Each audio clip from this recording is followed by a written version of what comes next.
Hi guys, I am here with daily use English speaking practice sentences. Dear friends, these are some sentences mostly be used in our conversation. इसी प्रकार के sentence हम अपने वार्तालाप में use करते हैं. तो डियर फ्रेंड्स, यदि आप भी इसी प्रकार के सेंटेंस सीखना चाहते हैं तो प्लीज़ सब्सक्राइब कीजिए पंकज इंस्टीट्यूट ऑफ इंग्लिश तथा इसे ज़्यादा से ज़्यादा लाइक और शेयर करिए. शुरू करते हैं आज के सेंटेंसेस और उनको कहाँ पे यूज करते हैं. फर्स्ट वन लिखा हुआ है नेवर गिव अप.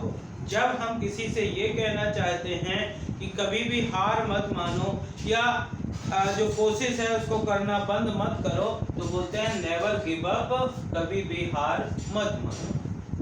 जब आप किसी को फोन करते हैं, कॉल करते हैं और जब आपको उनकी आवाज़ सुनाई नहीं देते हैं और आप बोलते थोड़ा तेज बोलिए, उसके बावजूद भी नहीं सुनाई देती है तो आप बोलते हैं थोड़ा और तेज बोलिए.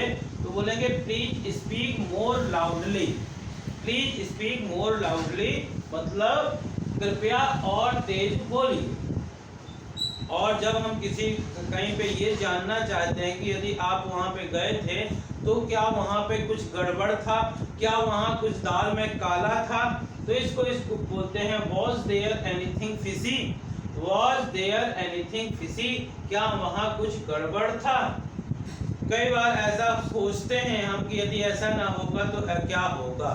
तो यदि हम ये बोलना चाहते हैं कि what would happen if, क्या होगा यदि, इस प्रकार से बोलते हैं what would happen if he is absent today. यदि आज वो एब्सेंट है तो क्या होगा. तो यदि हम जानना चाहते हैं बोलेंगे what would happen if. Come to the light. कई बार किसी व्यक्ति की हम इमेज कुछ और मान के चलते हैं और जब उसकी असलियत सामने आती है तो वो कुछ और निकलता है. तो असलियत सामने आना या सामने आ जाना या प्रकाश में आना, इसको बोलते हैं कम टू द लाइट. जैसे हम कह सकते हैं today he came to his true colours.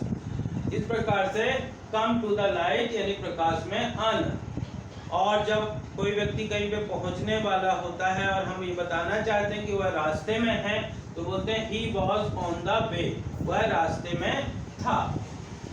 I don't want it at all. जब आप कोई भी चीज बिल्कुल भी नहीं चाहते हैं तो आप बोलते हैं I don't want it at all. मुझे यह बिल्कुल भी नहीं चाहिए. नेक्स्ट सेंटेंस लिखा हुआ है अक्सर जिस चीज में आपकी कोई कमी होती है लोग बोलते हैं इस पर ध्यान दो. तो इसको इंग्लिश में बोलते हैं you need to concentrate here. You need to concentrate here मतलब आपको यहाँ ध्यान देने की जरूरत है. तो इस प्रकार से हम बोल सकते हैं you need to concentrate in math. इस प्रकार से भी यूज कर सकते हैं. I want it at any cost. कुछ भी चीज़ें ऐसी होती जो आपको हर हालत में आपको करनी चाहिए होती है. तो इस प्रकार से आप बोलते हैं I want it at any cost. मुझे ये किसी भी कीमत पर चाहिए.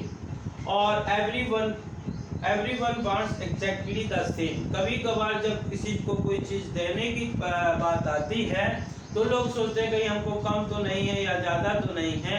इसलिए सबसे बड़ी प्रॉब्लम यही हो जाती है कि everyone wants exactly the same. सभी को बिल्कुल एक जैसा चाहिए. सभी को बिल्कुल एक जैसा चाहिए. यदि आप ये बोलना चाहते तो बोलेंगे everyone wants exactly the same.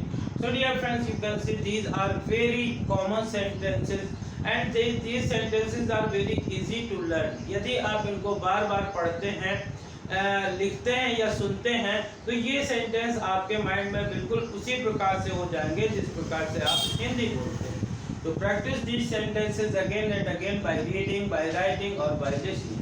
And I hope कि आपको इन सेंटेंसेस में से कोई भी एक नया सेंटेंस आपके लिए होगा या आपने एक भी नया सेंटेंस सीखा हो. तो इस वीडियो को ज़्यादा से ज़्यादा लाइक करिए, शेयर करिए और यदि आप चैनल के लिए नए हैं तो प्लीज़ इसे सब्सक्राइब करिए. बेल आइकॉन को प्रेस करिए ताकि इस प्रकार की वीडियो जब भी अपलोड हो तो उनका नोटिफिकेशन आप तक पहुंच सके. Thank you for watching.